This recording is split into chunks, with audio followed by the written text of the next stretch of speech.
안녕하세요. 주식심화론 권미란입니다. 모르는 것을 아는 것은 엄청난 능력입니다. 바로 메타인지라고들 하는데요.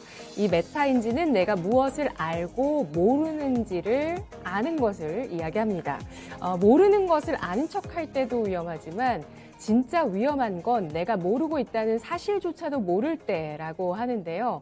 학교 다닐 때 그 학교 성적, 공부 능력 이런 걸 좀 예를 들어보면요. 공부를 정말 잘하는 친구는 이번에 내가 시험에서 몇 점 받을지를 대충 짐작하고 있다고 합니다. 그리고 내가 아는 것을 주변 친구들에게 잘 설명을 해주고요. 이게 설명이 안 되는 것을 내가 알고 있습니다. 그러면 이거 내가 모르는 거구나라고 하면서 이것을 설명할 수 있을 때까지 파고들어서 그걸 터득하고야 말죠. 그리고 또 이 정도는 좀 여러 번 봐야 내가 원하는 성적이 나온다. 이런 것들도 알고 있는데요. 하지만 대부분의 사람들은 그걸 모르고 있다는 겁니다. 투자에 있어서는요. 무엇이 앞으로 가장 크게 변화할 것인지를 아는 게 능력인 것 같습니다. 지금 시장판이 무엇을 중심으로 움직이고 있고 그리고 지금은 모두가 아니라고 하지만 앞으로 모두가 확신할 수 있을 것이 무엇인지를 미리 찾아내고 알 수 있는 게 바로 그 능력이 아닐까라는 생각이 좀 들었는데요. 자, 지금 시장 올해는 일단 미국의 기준금리 인상이라는 것이 시장의 판을 움직이고 있고요. 그리고 최근 들어서 더욱더 미국의 10년물 국채 수익률이 시장을 오락가락하게 하는, 민감하게 움직이게 하는 그러한 변수가 되고 있습니다. 자, 오늘 장은 지수를 좀 안 짚어볼 수가 없을 것 같아요. 반등을 할 듯 말 듯 하면서 연일 반등을 제대로 못 해주고 있는 시장이죠. 현재는 코스피가 2920선, 또 코스닥은 970선 아래에서 거래가 되고 있습니다. 자, 지금 시장 흐름을 이해할 수 있는 주제 마련되어 있습니다. 화면 보시죠. 오늘 주식심화론 첫 번째 주제, 조정 터널 속에 있는 증시 돌파구는? 이 주제를 가지고 메리츠증권 이희권 지점장과 전화 연결해서 이야기 나눠보도록 하겠습니다. 안녕하세요, 지점장님. 네, 안녕하세요. 네, 반갑습니다. 이렇게 미국의 기준금리 인상 가능성을 시장이 미리 좀 반영을 하고 있는 상황인데요. 그런데 최근 들어서는 월가에서 미국의 기준금리 인상 횟수 자체를 조금 더 높여잡고 있는 모습들이 포착이 되고 있습니다. JP모건 CEO가 미국이 올해 기준금리를 최소 4번 인상할 것이다라는 전망을 제시했는데요. 이 내용 그리고 영향력 확인해 볼까요? 네, 지난주 정도까지 제가 방송에서도 말씀드렸던 것처럼 시장의 컨센서스가 올해 미국 기준금리 2회 또는 3회의 인상이었습니다. 지금 금리 인상은 사실 기정사실화나 다름이 없죠. 하지만 이 강도 그리고 속도가 예상치보다 강하고 빠른 것이 문제가 되고 있는데요. 실제로 이 인상 횟수가 2회, 3회에서 4회로 올랐다라는 것, 그리고 오르는 속도가 굉장히 빨라졌다라는 것이 부담으로 작용하고 있고요. 여기에서 더욱더 부담으로 가정되고 있는 부분은 이런 금리 인상, 연준의 금리 인상 제스처는 시중에 있는 자금을 회수하겠다라는 강력한 의지입니다. 근데 이런 금리를 내리고 올리는 것과 이 연준의 자산을 매각 또는 축소 확대, 연준의 자산을 늘린다라는 것은 연준이 가지고 있는 자산을 늘린다라는 것은 시장에 있는 자금을 회수한다는 의미고요. 연준의 이 대차 대조표를 축소한다는 것은 시장에 더욱더 부담이 될 수밖에 없습니다. 때문에 이 과거 금리 인상 사이클 때 금리 인상을 하고 난 이후 약 1년 반에서 2년 정도 후에 연준이 대차 대조표를 축소했는데요. 하지만 이번에 이 회의 FOMC 의사록을 보면 연준의 대차 대조표 축소가 생각보다 빨라질 수 있다라는 것이 지금 시장 더욱더 부담이 되고 있습니다. 때문에 금리가 상승한다라는 것만으로 주가가 조정받는 것이 아니라 시장이 예상하고 있는 지금 주가의 수정 그리고 주가의 반영치는 미국 기준금리 4회 인상과 그리고 테이퍼링 그리고 대차 대조표 축소에 대해서 반영이 되고 있죠. 때문에 금리 인상 때문에 이 주가가 조정받는다기보다는 이 우리가 예상하는 것보다 더욱더 빨라지는 것이 문제라고 생각되고 있고요. 반면에 여기서 고민해 볼 건 왜 이렇게 FOMC가 강하게 지금 이 테이퍼링 제스처를 취하고 있는 것인가? 그리고 지금까지 이어져 온 이런 유동성 확장기 상승장이 이번에 이 추정이 아닌 하락장으로 전환될 것인가에 대해서 고민이 필요합니다. 먼저 FOMC가 이러한 행동을 하는 이유는 파월의 몇몇 그 발언을 통해서 확인이 되는데요. 파월이 그 말을 보면 인플레이션 상승 고착화를 막겠다. 그러니까 미국 기준금리를 가파르게 이제 올리려는 의도는 바로 인플레이션 상승 고착화를 막겠다라는 거죠. 이거는 다 시장에서 알고 있는 거고요. 또한 경제를 어떻게 파악하는지에 대해서도 현재 미국 경제죠. 미국 경제는 빠른 속도로 팽창 중이다. 그리고 노동시장도 강하다라고 언급을 했습니다. 이는 이 금리 인상을 이 인플레이션 억제로만 사용하겠다라는 것이고요.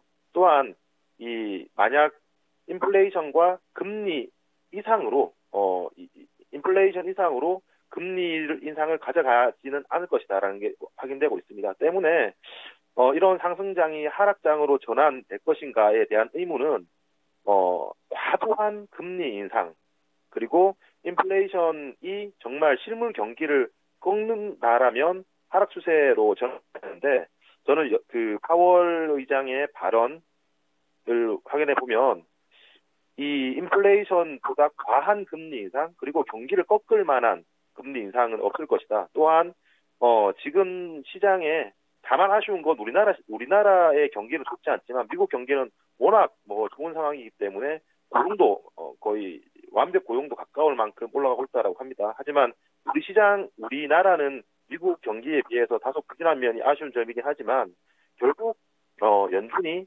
이 인플레이션을 대응을 잘하는 순간 또는 인플레이션을 완화하는 테이퍼링의 속도가 조금 둔화로 이어진다라면 이는 강한 시장의 반등 모멘텀으로 될 것으로 예상하고 있습니다. 현재 시장은 미국의 긴축 스케줄에 대해서 선반영하고 있습니다. 그런 것들을 12월 FOMC 그리고 그 이후에 나온 지난주에 5일에 나왔던 12월 FOMC 의사록을 통해서 윤곽을 잡아가고 있는데요. 예상보다 좀 더 가파르게 그리고 금리 인상뿐만 아니라 대차 대표를 줄이는 양적 긴축까지 할 수 있다라는 가능성에 대해서 시장은 반영하고 있는 상황입니다. 남아있는 불확실성은 지금 말씀해 주셨듯이 이러한 금리 인상이 경기에 영향을 미칠 것인지 또 인플레이션이 어떻게 될 것인지 등에 대한 내용인데 이러한 것들을 좀 훼손하는 그러니까 경기를 훼손하는 그런 금리 인상의 속도는 나오지 않을 것이다라고 전망을 제시해주고 계시는데요. 최근에 시장에 영향이 크게 되고 있는 그 미국의 10년물 국채 수익률 보겠습니다. 간밤에는 지난 2020년 1월 이후에 처음으로 1.8% 돌파 시도까지 나왔고요. 그러면서 나스닥이 낙폭을 2% 넘기까지 키웠다가 낙폭을 줄이면서 상승까지 하면서 마감이 되는 모습을 나타냈는데요. 미국의 10년물 국채 수익률 추이에 대해서 어떻게 보시나요? 네. 사실 그 10년물 금리의 움직임을 예상하긴 쉽지 않습니다. 이게 언제까지 올라갈 것이다. 그리고 어느 수준의 조정을 받을 것이다. 또는 얼마나 조정을 받고 얼마나 행보를 할 것이다. 이런 전망들을 많이 내어놓는데, 사실 저는 이걸 차티스트가 분석하는 것처럼 이 10년물 국채금리 차트를 분석하기 힘들다고 보고 있고요.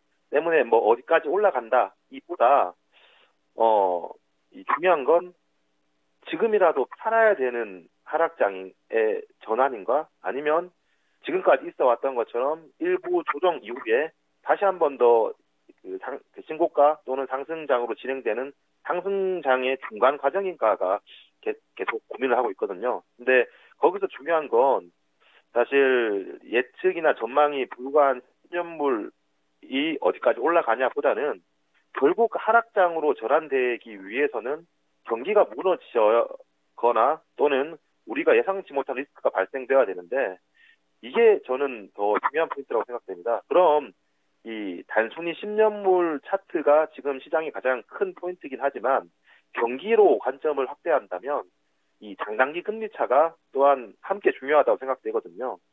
장기 금리차, 장기 금리는 경기를 의미하죠. 단기 금리는 정책 금리를 의미합니다. 때문에 장기 금리 10년물에서 2년물을 뺀 금리차가 확대된다라는 것은 경기 회복이 금리 인상보다 빠르다는 것이고요. 금리차가 축소된다라는 것은 이 경기 회복이 금리 인상보다 느리다는 겁니다. 이는 바꿔 얘기해서 경기는 회복되고 있지 않은데 금리 인상을 빠르게 가져간다라는 거거든요. 현재 이 장단기 금리차가 80bp 정도인 상황인데요. 과거에 금리차가 역전됐을 경우, 그러니까 단기 금리가 장기 금리에 비해서 높았을 경우, 마이너스에 들어섰을 경우에 어김없이 경기 리세션이 왔는데요. 최근에도 코로나로 인해서 경기 리세션이 오긴 했지만 그 전에 장단기 금리차가 역전되는 현상이 있었습니다. 최근에 근데 장단기 금리차를 보면 최근까지 하락하던 이 장단기 금리차가 최근에 들어서는 다시 이제 상승을 하려는 그런 움직임을 보이고 있거든요. 때문에 단순히 10년물의 금리 차트만 볼 것이 아니라 장단기 금리차 차트를 보면 저는 다이버전스가 발생하고 있다고 보여집니다. 때문에 역전까지도 아직 80bp라는 버퍼가 남아 있고, 그리고 이 하나의 차트가 아닌 다이버전스가 발생됐다라는 것은 이게 이른 시일 내에 이른 시일이라기보다는 금리 10년물 금리의 신고가가 꾸준히 이어지기보다는 어느 순간에서 자리 잡고 이게 경기보다는 빠르게 가지 않을 것이다 라고 생각되기 때문에 저는 이 장단기 금리차의 반등을 조금 기대를 하고 있는 상황입니다. 미국의 단기 금리는 정책을 의미하고 장기 금리는 경기 전망을 의미한다는 차원에서 10년물 미국 국채 수익률이 상승하는 그 자체가 시장을 위험하게 하는 것은 아니다라고 판단을 하고 있고요. 장기 금리가 오히려 내려가고 단기 금리가 올라가는 그러한 장단기 금리 역전 현상이 나타나는 것이 시장에 더욱더 위험한 시그널이라고 보고 있는데, 그러한 신호는 아직 나타나지 않고 있다는 점을 꼽아 주셨습니다. 자, 그러면 종목의 움직임 살펴보겠습니다. 자, 지금 시장은 성장주가 크게 하락하면서 조정을 받았고요. 또 어떤 일부 투자자분들이 생각하시는 것보다 그 이상의 조정을 지금 아마 받고 있을 겁니다. 성장주가 하락을 하고, 그리고 가격 매력이 있는 가치주가 상승하는 국면을 최근 1월장에 보여주고 있는 상황인데요. 성장주 얘기해 보도록 하겠습니다. 게임주, 배터리 소재주들 121선 내외까지 조정을 받으면서 하락세를 지속하고 있는 모습인데요. 반등은 언제 나올지 의견을 좀 들어보도록 하겠습니다. 오늘 컴투스홀딩스에 대해서 또 투자 의견을 하향하는 리포트가 투자 심리를 더욱 악화시키고 있죠. 네. 어디까지 조정을 받겠다. 사실 그건 저는 예상할 수 없는 거고요. 이 상승 추세가 이어질 것인가, 조정 국면인가, 저는 이게 가장 중요하다 생각됩니다. 그래서 저는 스스로한테 계속 질문을 던지고 그 질문에 답을 해보고 있는데요. 제 스스로한테 질문을 던져봅니다. 과거에 지금 미국 10년물 금리가 신고가인데 작년 같은 경우에 이런 금리의 상승 랠리가 두 차례 정도 있었습니다. 상반기 한 차례, 그리고 9월, 10월 정도에 두 차례가 있어서 그 당시에도 가치주는 강하고 성장주는 약한 흐름을 보였습니다. 그리고 금융주 같은 종목들이 금리 인상 때 좋았었죠.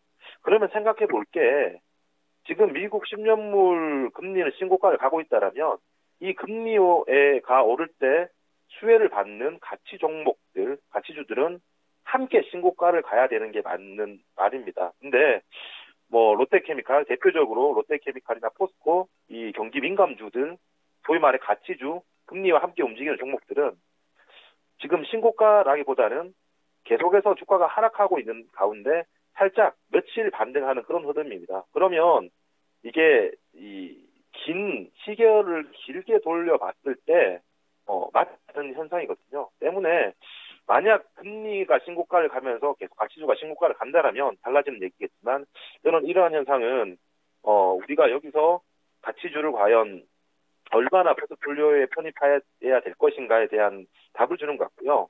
반대로 작년에 두 차례 정도 금리 인상 랠리가 있었는데 그 랠리 이후에 정말 금리가 가파르게 올라갔을 때 일부 성장주들은 그런 금리로 반대로 움직이면 신저가를 가야 되는 게 맞는데 생각해 보시면 작년 그 두 차례 금리 상승 이후에 금리가 안정될 즈음에서 2차 전지의 랠리가 신고가를 뚫어냈습니다. 그리고 11월 달에 이 메타버스 NFT와 관련된 그런 성장주들이 신고가를 냈었죠. 이 시장에서 돈을 푸는 것, 연준과 한국은행이 돈을 푸는 것이 성장주를 만들었다는 아닌 것 같습니다. 왜냐하면 지금의 테슬라 그리고 지금의 구글, 아마존과 같은 기업들이 그들의 기술력 그리고 이 시장의 방향 때문에 지금의 테슬라와 아마존, 애플, 구글이 생긴 거지 연준이 돈을 풀고 회수하는 거에 따라서 그들이 기술 혁신을 했을까에 대해서는 물론 도움은 됐겠지만 그게 저는 결정적인 이유는 아니다라고 생각됩니다. 때문에 이 금리는 분명 올라가고 있지만 시장이 예상하는 것에 비해서 안정적인 금리가 있다라면 다시 한번 더 그 성장주 가격이 낮아진 성장주를 바라볼 가능성이 굉장히 많다라고 생각되고 있고요. 여기에 추가적으로 더 국내 성장주들의 하락은 이 부재, 비트코인 하락, 부재 그리고 오스템 임플란트가 좀 수급적으로 영향을 많이 주지 않았다고 생각되고 있습니다. 제가 시간이 없어서 자세하게 말씀 못 드리겠지만 간략하게 말씀드리면 지금 그 오스템 임플란트를 편입하고 있는 펀드들은 대다수 성장주 펀드들입니다. 이 성장주 펀드에서 오스템 임플란트를 편입하고 있지만 지금 오스템 임플란트는 거래가 정지되었기 때문에 이 시가평가를 지금 시가평가를 현재가로 받고 있거든요. 때문에 오스템 임플란트로 인해서 펀드의 수익률은 하락하지 않았습니다. 하지만 오스템 임플란트가 거래가 재개되거나 또는 거래가 재개 안 된다고 하면 반드시 펀드의 수익률을 하락할 수밖에 없습니다. 아직 펀드의 수익률이 하락하지 않은 상황이기 때문에 이 펀드 환매가 계속 일어나고 있거든요. 펀드 환매가 일어나면 오스템 임플란트를 팔 수 없기 때문에 성장주 펀드는 다른 종목들을 팔아서 그 펀드 환매에 대응하고 있는 상황입니다. 근데 펀드 환매를 하면 할수록 이 전체 자금은 줄어드는데 오스템 임플란트는 그대로이기 때문에 오스템 임플란트의 비중이 올라가는 그런 현상이 발생되면서 더욱더 펀드 환매를 가속화시키고 있거든요. 이는 금리 인상으로 인한 성장주들의 펀더멘탈 조정과 더불어서 수급적으로도 국내를 조금 더 악화시키는 그런 모습을 보이고 있는데 결국 중요한 건 펀더멘탈이 안정화되면 주가는 언제 그랬냐는 듯이 반등을 합니다. 여기서 생각해 봐야 될 건 이 게임 업계에서 P2E라는 요소는 돈을 벌게 해주는 증익 요소이지 감익 요소는 아닙니다. 때문에 이번에 주가가 1차 랠리 이후에 다시 제자리를 찾아가고 있지만 주가가 조정을 받는다라고 해서 이 게임 업계 내에서 P2E라는 요소는 사라지지 않을 거기 때문에 결국 금리 안정기에 다시 한번 더 저는 리레이팅, 리밸류에이션이 가능하다라고 예상해 봅니다. 네, 정말 참 최근에 가장 또 뉴스거리입니다. 정말 별일이 다 있죠. 오스템 임플란트 횡령 이야기인데요. 금액도 또 기존보다 더 커졌더라고요. 2,215억 원으로 자기 자본 대비해서 108%의 금액을 직원이 횡령했다는 내용에 대해서 또 관련해서 ETF 자금의 움직임 전망을 해주셨는데요. 결론은 성장주, 가치주, 이 파워의 강도를 봤을 때 성장주는 아직 죽지 않았다라고 보고 있고요. 또 완전히 가치주로 옮기기에도 지금 시대가 변화하고 있다는 점을 잊어서는 안 되겠다라는 점을 강조해 주셨습니다. 반등 시기는 성장주의 가격 매력이 돋보일 때 혹은 시장의 금리가 안정됐을 때라고 예상해 주셨는데요. 경기 민감주 보겠습니다. 최근에 매도세를 거세게 보이고 있는 기관 쪽에서 1월 들어서 경기 민감주는 매수하고 있다는 소식이 나오고 있고요. 그리고 또 지난해 같은 경우도 전체 국민연금이 건설주와 화장품주 같은 경기 민감주를 집중적으로 매수했다라는 내용을 또 연말에 뉴스를 통해서 보셨을 겁니다. 경기 민감주 조정 시기에 담아야 할까요? 앞서 제가 답변 드린 내용이랑 마찬가지일 것 같은데요. 금리 인상 때문에 가치주를 담기에는 금리와 가치주가 연동되는 그 시기가 너무 짧은 것, 그리고 금리가 신고가인데 가치주들이 신고가가 아니라는 것이 굉장히 부담스러운 상황이고요. 결국 이 실적의 상승, 증익이 연속적으로 일어날 수 있을 것인가? 그리고 기업 성장이 한계에 다다랐는가? 또는 성장판이 열려 있느냐가 중요한데, 물론 그 가치주 중에서도 몇몇 업체들, 대표적으로 뭐 고려아연이라든가 동아기업 같은 기업들은 기존의 이 시크릿컬 그리고 뭐 목재 사실 닫힌 산업에서 2차 전지 신사업으로 진출하면서 성장판을 열어놓은 상황인데, 그런 기업들 제외하고 기존의 이 성장판이 닫힌 종목들에 대해서는 투자의 관점보다는 트레이딩, 매매 관점으로 접근해야 되지 않을까 생각합니다. 네, 알겠습니다. 경기 민감주는 저점에서 트레이딩 관점에서 공략해보자는 의견 주셨습니다. 자, 무엇보다 금리 정책이라는, 통화 정책이라는 것이 시장의 중요한 변수로 떠오르고 있기 때문에 이달 1월에 금리 정책 결정 일정을 체크하지 않을 수 없습니다. 아까 말씀드렸던 미국 쪽 전망치를 좀 챙겨드렸지만 미국 같은 경우는 1월에 FOMC가 25일에서 26일까지 이틀간 열리고요. 우리나라는 이번 주에 금통위 일정 예정되어 있습니다. 금요일인데요. 이번 주 금통위 예상 시나리오 제시해 주시죠. 개인적으로 저는 인상될 것이 유력하다고 보고 있고요. 하지만 이미 CD 금리도 선반영을 하고 있고 국내 시장 또한 선반영을 하고 있기 때문에 인상을 한다라고 하더라도 영향력은 제한적이라고 보고요. 그리고 인상을 하지 않는다라고 하더라도 안도는 일부 있겠지만 그 영향력 또한 제한적이기 때문에 아쉽지만 금통위보다는 이 연준 파월 의장의 입이 조금 더 중요하지 않은가 그렇게 생각하고 있습니다. 네, 알겠습니다.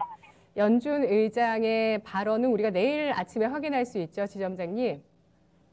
네, 맞습니다. 네. 네, 알겠습니다. 그 내용이 좀 더 중요하다고 하셨고요. 이번 주 금요일에 금리 인상 예상해 주셨습니다. 금통위에서 금리를 인상하더라도 연 1.25%로 인상하게 되더라도 큰 영향력이 없을 것이다 라고 전망을 해주셨네요.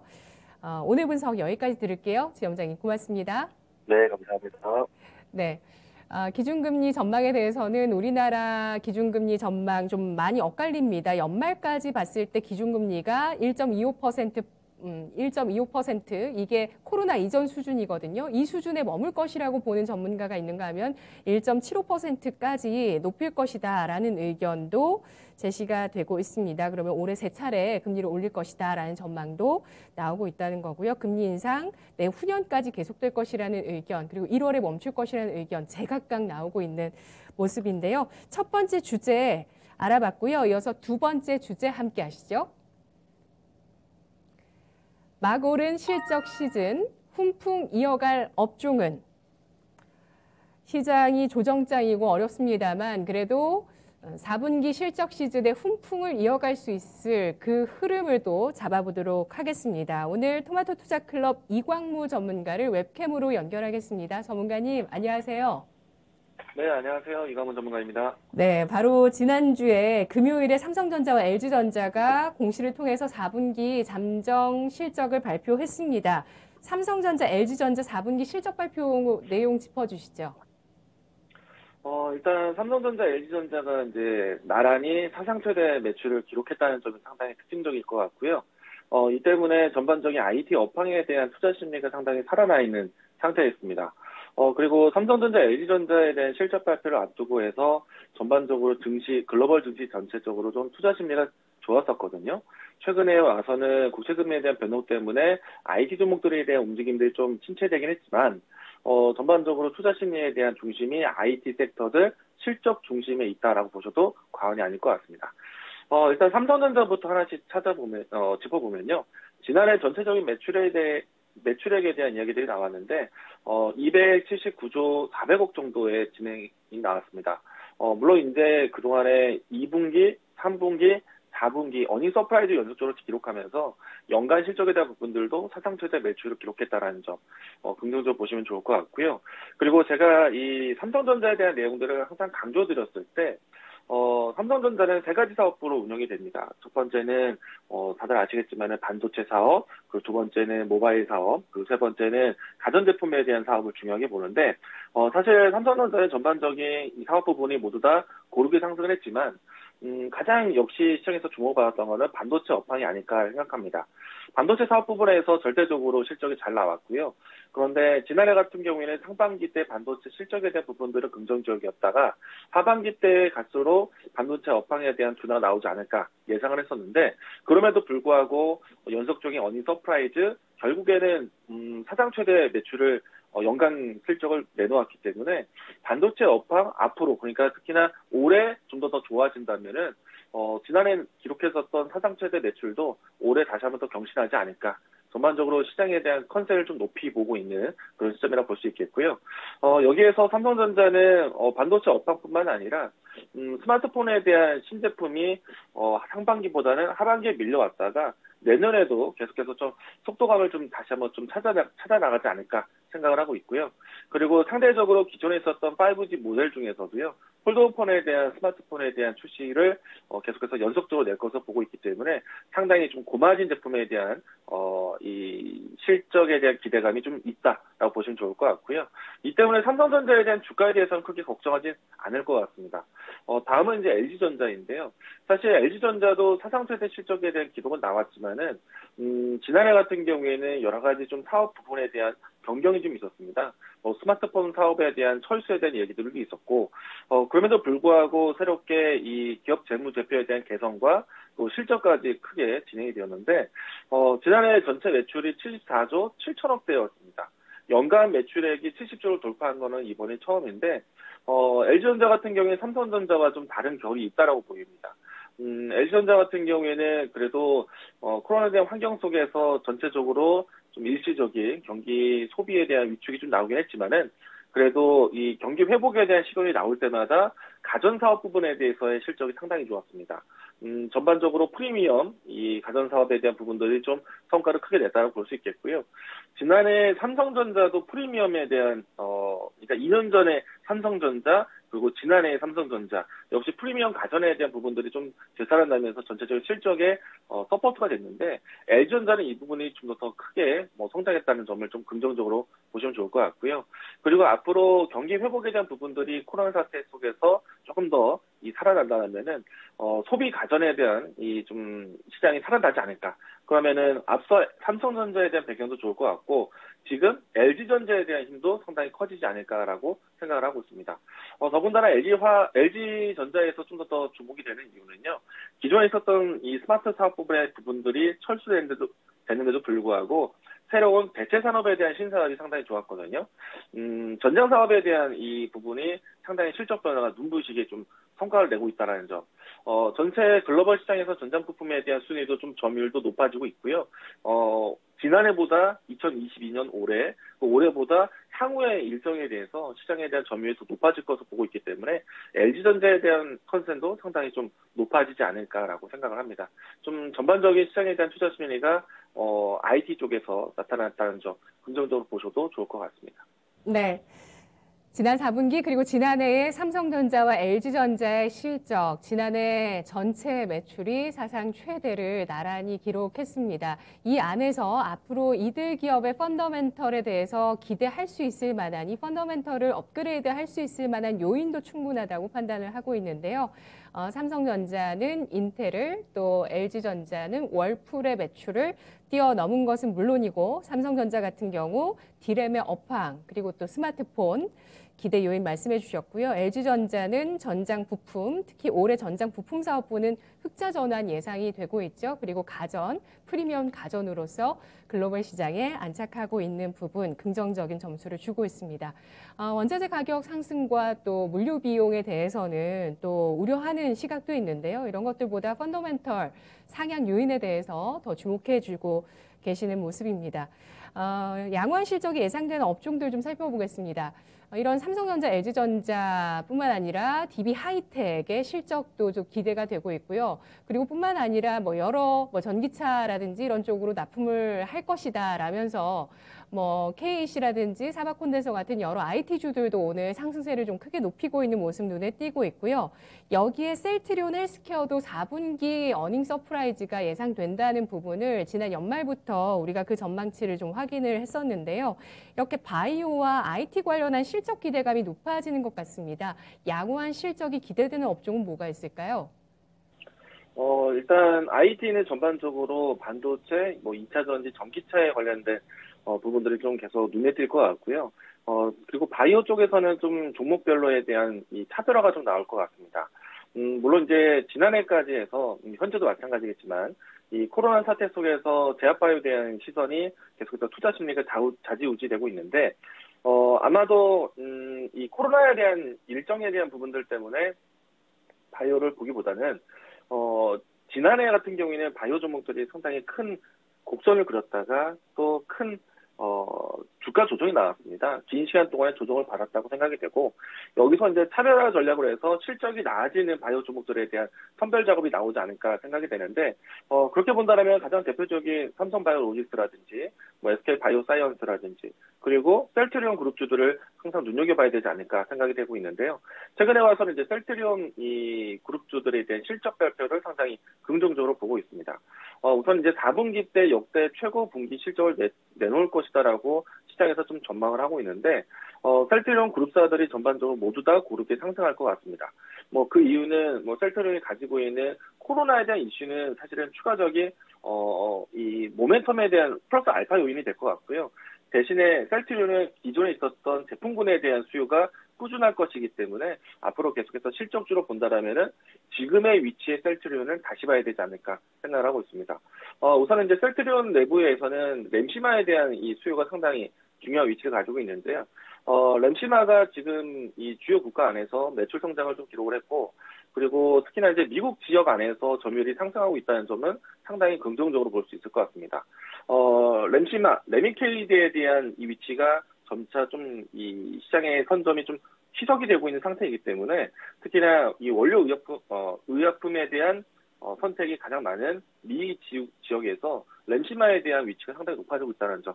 이 부분은 앞으로도 추가 이 실적 개선에 도움이 되지 않을까 생각을 하고 있고요. 그리고 이 셀트리온 같은 경우에는 긍정적으로 보는 이유가 기존에 있었던 램시마 이후에 새로운 바이오 시밀러에 대한 제품군들이 앞으로 이제 추가적인 공급 계약에 대한 기대감을 가지고 있다는 점입니다. 대표적으로 레키노라라든지 허주마라든지 이와 같은 등등의 바이오 시밀러에 대한 제품군들이 상당히 다양하기 때문에 이 부분에 대해서 좀 긍정적으로 보셔도 좋을 것 같고요. 좀 더 설명한다면 레키노라 같은 경우에는 유럽이라든지 주요 글로벌 국가에 선구매 계약이 이미 좀 진행된 상태이고 추가 구매가 좀 앞으로 예상이 되고 있습니다. 이와 같은 이제 수주 공시에 대한 계약권이 나온다라면은 주가에도 좀 도움이 되지 않을까 생각이 되고 있고요. 대신에 이제 바이오 종목들 같은 경우에는 코로나 이슈에만 너무 집착하지 말자. 기존에 있었던 사업군에 대한 이 성과에 대해서 실적 개선하는 종목들 좀 살펴보시는 게 중요할 것 같고요. 그리고 앞서서 말씀해 주신 것처럼 반도체 DBIT에 대한 이슈가 상당히 큽니다. 지금 반도체 종목들 중에서 또 핫한 종목들 가운데 DBI텍이 신고가를 현재 가고 있는 상태이거든요. 실적 개선에 대한 기대감을 가지고 있고요. 무엇보다도 지난해 같은 경우에 제가 반도체에 대한 포인트를 디램에 대한 이야기들 많이 건네드렸습니다. 하지만 매년, 그러니까 올해 2022년도에 중요한 포인트를 잡고 있었던 게 비메모리, 파운드리, 시스템 반도체에 대한 이야기들이었거든요. 근데 이 시장이 커진다면 당연히 그 안에서 가장 기본적인 공급이 될 수 있는 웨이퍼에 대한 공급, 우리가 이제 디램 반도체 같은 경우에 12인치 웨이퍼를 쓰고요. 그리고 파운드리, 비메모리, 시스템 반도체 같은 경우에는 8인치에 대한 웨이퍼를 많이 쓰게 됩니다. 그 부분에서 이제 벌써부터 이 올해 한 해, 이 공급에 대한 수요에 대한 수주를 맞췄다고 할 정도로, 이만큼 좀 선발주에 대한 속도가 좀 상당히 빠른 상태고요. 그 부분들이 올 상반기에 실적에 대한 모멘텀을 상당히 작용할 것으로 보고 있습니다. 그리고 이제 앞에서 이야기 드린 것처럼 전반적인 시장에 대한 투자 심리가 IT에 있으면서 반도체 그리고 2차 전지, 전기차에 대한 색깔을 가지고 있다고 말씀드렸는데 만약에 2차 전지 쪽 전장화에 대한 이야기들이 좀 커진다라면은 이 DBI텍에 대한 8인치에 대한 수요는 더 커질 겁니다. 왜냐하면은 전력 반도체라든지 디스플레이 관련된 반도체에 대한 수요 공급을 당연히 파운드에 대한 포인트가 8인치부터 시작되기 때문에 DB하이텍은 저는 장기적으로도 괜찮다, 살아있다라고 이야기 드리도록 하겠습니다. 네. 그렇습니다. 배터리, 그리고 반도체, 또 전장화, 이러한 부분에 대해서 실적 기대감 말씀을 해주셨고요. 차량용 반도체 쪽 같은 경우는 삼성전자가 이쪽으로 대형 M&A를 하지 않겠냐 해서 텔레칩스 같은 종목이 오늘 장 초반부터 강세죠. 현재도 20%까지 크게 급등하고 있습니다. 셀트리온, 레키로나의 수요 급증, 그리고 DB하이텍, 8인치 파운드리 공급 부족 주목하면서 실적 기대 말씀해 주셨는데요. 금융주는 어떻게 보시는지 짧게 여쭤볼게요. 지금 KB금융이 신고가를 경신하면서 카카오뱅크를 제치고 있죠. 그리고 우리금융지주도 연일 좋은 흐름을 보이면서 고점 경신을 하면서 금융주도 4분기 실적 기대감이 있는데 금융주 어떻게 보십니까? 금융주는 꾸준하다라고 볼 수가 있겠죠. 아무래도 금리 인상에 대한 변화라든지, 물론 이제 기존에 있었던 기대출자에 대한 여신에 대한 부분들이 좀 감소될 수 있거나, 추가 유입에 대한 부분들은 둔화될 수 있겠지만은, 이미 이제 시장에서 많이 풀어진 유동성에 대한 이자 수요가 분명히 늘어날 수 있기 때문에 금융주들은 안정적일 것이다라고 생각합니다. 대신에 이제 은행주와 증권주에 대한 선별은 좀 필요할 것 같습니다. 아무래도 은행주 위주에 대한 관심, 은행 보험에 대한 관심이 계속해서 좀 장기화가 될 것 같고요. 그리고 금융주에 대해서는 좀 굴곡이 있지 않을까 생각이 됩니다. 올해 컨센에 대해서 시장 밴드를 상당히 박스권 예상하면서 하방에 대해서는 좀 자신 있게 보고 있긴 하지만은 상단에 대한 컨센에 대해서는 아주 높게 보진 않고 있거든요. 그러면 제한적인 박스권 안에 있다라고 보시면 좋을 것 같고, 만약에 지난해와 같은 이 대형 IPO에 대한 시장이 올해도 줄져 있지 않다라면은 증권주들 같은 경우에 조금 보수적인 시각도 필요하다라고 이야기 드리고 싶습니다. 다만 이제 은행주, 보험주 같은 경우에는 아무래도 이 금리 인상에 대한 혜택을 받을 수밖에 없기 때문에 상당히 좀 장기적인 포지션을 해서 지켜보신다라면은 안정적인 수익이 될 수 있다라고 생각을 합니다. 네, 알겠습니다. 금융주 내에서는 그래도 은행주, 보험주에 대해서 긍정적으로 보셨고요. 증권주와 오늘 은행주가 신고가를 경신하는데 증권주 중에서는 메리츠증권이 소폭 상승하면서 고점 경신입니다. IPO 흐름 잘 봐야 된다고 체크해 주셨고요. 자, 실적 우려되는 쪽도 살펴보겠습니다. 일명 지하실을 파고 있는 LG생활건강 이야기를 안 할 수가 없을 것 같은데 11월 지나면서 12월 들어서 나왔던 얘기는 11월 광군제의 결과가 나쁘지 않았다라는 내용이었습니다. 그래서 바닥을 탈출하지 않을까라는 기대 심리도 좀 불피웠었던 게 바로 화장품주였는데요. 어제 LG생활건강을 기점으로 해서 아모레퍼시픽까지 실적 우려로 급락세를 나타내면서 저점을 경신했습니다. 실적이 우려되는 업종 체크해 볼까요? 조금 전에 이야기 주신 것처럼 화장품 업종이 좀 대표적일 것 같습니다. 가장 직격탄을 맞았던 시기는요, 이제 최근에 와서 이 중국 내부에서의 화장품 수요에 대한 소비 위축에 대한 리포트가 나왔거든요. 실질적으로 3분기 때, 물론 4분기 때 광군제라든지 연말 소비에 대한 부분들, 그리고 중국 내부에서의 소비 촉진화에 대한 이 부분들에 대한 정책, 이 부분들이 있었지만은, 전반적으로 했을 때는 아직까지도 이 화장품 종목들이 중국 내부에서의 실적이라든지, 또 화장품 기업들 같은 경우에는 꼭 중국 안에서의 소비가 아니라 중국인들이 방한하는 중국인들에 대한 소비에서 상당히 중요한 역할을 했었거든요. 특히나 이제 LG생활건강이라든지 아모레퍼시픽 같은 경우에는 대부분의 수요에 대한 부분들이 면세점에서의 수요가 상당히 컸습니다. 물론 이제 지금은 좀 사업 다각화가 나타나면서 중국 내부에 대한 이커머스부터 해서 진출이 좀 다양하게 진행되고 있지만은 그래도 기존에 가장 큰 캐시카우가 되었었던 면세점 매출에 대한 부분들이 상당히 급감할 수밖에 없었고, 이 부분들은 코로나에 대한 사태가 완전히 지나야지만 나중에 리오프닝과 같은 그런 시기가 돼야지만은 살아나지 않을까. 그런데 그 시기를 지금도 누구도 좀 예측하기 어려운 시기에 있다 보니까 그런 이제 시장 좀 어두운 전망 때문에 계속해서 좀 주가에도 좀 부정적인 영향이 되지 않을까 생각이 되고 있고요. 그리고 LG생활건강 같은 경우에는 어제 좀 이 장중 큰 하락을 했었죠. 4분기 어닝 쇼크에 대한 예상이 좀 나왔습니다. 근데 이 모습은 LG생활건강뿐만 아니라 앞으로 화장품 종목들에 대한 전반적인 사이클로 작용할 거라고 예상을 하고 있고요. 일단 이 코로나 사태에 대한 부분들이 조금 더 해소돼야지만 화장품 종목들을 좀 바라볼 수 있지 않을까 생각합니다. 대신에 이렇게 오랜 기간 동안에 그리고 기쁜 주가 조정 때문에 낙폭과대 인식이라든지 그리고 더 이상의 악재는 없을 것이다라는 생각으로 미리 들어가는 건 저는 좀 자제하자라고 이야기 드리고 싶거든요. 나중에 언택트에 대한 이 현상, 그러니까 코로나 사태에 대한 여러 가지 진정 효과가 나오더라도 그 부분들을 실질적으로 확인하고 들어가도 늦지 않다고 생각됩니다. 굳이 좀 최저점을 잡으려고 하지 마시고요. 업황이 개선될 때까지는 좀 차분하게 기다릴 필요가 있지 않을까 생각을 합니다. 화장품 종목은 지금은 선택하기 좀 어려운 섹터가 될 것 같습니다. 네, 알겠습니다. LG생활건강의 후 그 브랜드를 이 따이궁 쪽에서 중국 쪽에서 가격을 40% 12월에 할인할 것을 요구했는데 여기에 참여하지 않았다는 것 때문에 4분기 어닝 쇼크 전망이 나오고 있습니다.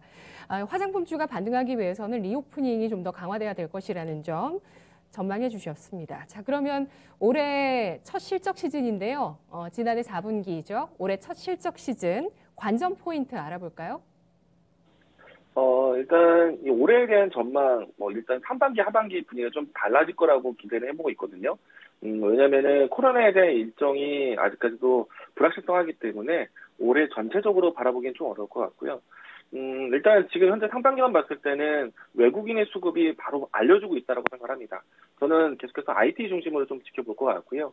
그리고 IT 중심으로 보는 이유는 코로나 사태 환경 속에서 빨라진 산업화에 대한 부분들이 4차 산업에 대한 기술들이 상당히 속도를 내고 있습니다. 이 때문에 언택트 환경에서 실적을 크게 냈었던 빅테크 기업들이 계속해서 실적에 대한 속도가 속도에 대한 매출에 대한 증가가 유지될 것으로 보고 있기 때문에 빅테크 기업들에 대한 위치를 좀 보자. 물론 이제 빅테크 기업들을 본다라면은 거대한 플랫폼을 가지고 있는 카카오나 네이버 같은 종목들도 볼 수 있겠지만은 저는 전반적인 IT 기업들 하다못해 지금은 현대차도 여러 가지 ICT를 융합하고 있기 때문에 다양한 사업 부분 안에서 IT 접목 산업을 준비하고 있는 산업군들 이런 부분들 좀 봐야 되지 않을까 생각하고 있고요. 그리고 올해 같은 경우에는 CES에서 통해서 기존에 있었던 상품군에 대한 계속해서 성장 지속에 대한 부분들도 있겠지만은 메타버스라든지 NFT라든지 이와 같은 새로운 신사업에 대한 가능성 있는 사업에 대한 전망이 좀 많이 나오고 있고요. 그리고 특히나 올해 같은 경우에는 자율주행에 대한 키워드를 상당히 중요하게 볼 것 같습니다. 이미 일찌감치 전기차에 대한 시장과 그리고 전기차 시장에 대한 대중화에 대해서 올해가 가장 중요한 한 해인데 여기에 플러스 알파 자동차 산업에 대한 새로운 이 턴어라운드를 자율주행과 같은 새로운 기술에 대한 투자로 전환되지 않을까라고 생각하고 있기 때문에 자율주행에 대한 키워드 중요할 것 같고요. 그리고 여기에서 지난해 상반기 때 상당히 지연되었었던 스마트폰에 대한 출시 효과가 하반기를 비롯해서 하반기 시점으로 해서 올해 같은 경우에는 속도를 많이 낼 거라고 보고 있습니다. 그래서 특히나 이제 스마트폰에 대한 트렌드도 좀 보셔야 되는데 올해 같은 경우에는 폴더폰에 대한 다양한 이 제품군들이 소개될 걸 보고 있습니다. 이 부분들이 왜 중요하냐면요. 기존에 있었던 스마트폰에 대한 폼팩터보다 이 폴더폰에 대한 폼팩터가 가격에 대한 부분들, 제품 마진에 대한 부분들이 상당히 프리미엄급이기 때문에 마진에 대한 부분들이 기존에 있었던 판매량보다 못 미치더라도 상당히 실적에 도움이 될 수 있기 때문에 시장에서는 상당히 IT 기업들에 대한 관심이 높아질 수밖에 없다 보시면 좋을 것 같고요. 전반적으로 트렌드를 따를 수 있는 4차 산업 관련된 종목들 보시는 게 좋겠다라고 이야기 드리도록 하겠습니다. 그리고 이제 이 본격적인 하반기 때 조금은 불확실성하지만은 그래도 기대하는 것은요. 경기 회복에 대한 이 사이클이 빨라졌기 때문에 인플레에 대한 걱정을 했었지 않습니까? 그리고 이 때문에 금리 인상에 대한 과정을 거치게 되는 것이고요. 근데 이거는 주식시장에서 유동성에 대한 걱정보다는요, 경기 회복에 대한 방향성에 대해서는 긍정적으로 보실 필요가 있습니다. 그렇기 때문에 전반적인 글로벌 경기에 대한 회복세를 본다라면은 다시 한번 기존에 있었던 4차 산업과 같은 포인트가 계속 성장도 하겠지만은 기존에 있었던 전방 산업에 대한 회복도 보셔야 되거든요. 그렇게 본다라면은 가장 대표적인 거는 무역에서 가장 활발한 자동차, 그리고 조선업, 철강, 무역, 종합 상사까지 해서 이런 이제 산업군들에 대한 경기 회복도 업황 회복도 관심 있게 보시면 좋겠다라고 이야기 드리겠습니다. 네. 알겠습니다. 제일 중요한 건 좋은 가격 매력이 있는 쪽을 접근하는 것이 또 중요한 것 같습니다. 분석 잘 들었습니다. 네, 고맙습니다. 네, 고맙습니다. 올해 첫 실적 시즌, 지금 시장 흔들리고 있습니다. 하지만 지난해 4분기 실적을 통해서 앞으로 미래를 또 내다봐야 하는데요. 관련해서 메타버스, NFT, 자율주행, 폴더블폰, 그런 관련한 빅테크 기업들, 그리고 경기 회복 하반기 예상하면서 그와 관련한 자동차, 철강, 조선주 모두 함께 주목해보자는 의견 제시를 하고 있습니다. 자, 지금까지 투자 판단에 도움드릴 수 있는 내용들 전해드렸고요. 다만 주가의 상승과 하락을 보장하지는 않습니다. 흔들리는 시장이지만 잘 중심 잡아서 가시기 바라겠습니다. 자, 5장 마무리 잘 하시고요. 저는 내일 뵙겠습니다. 고맙습니다.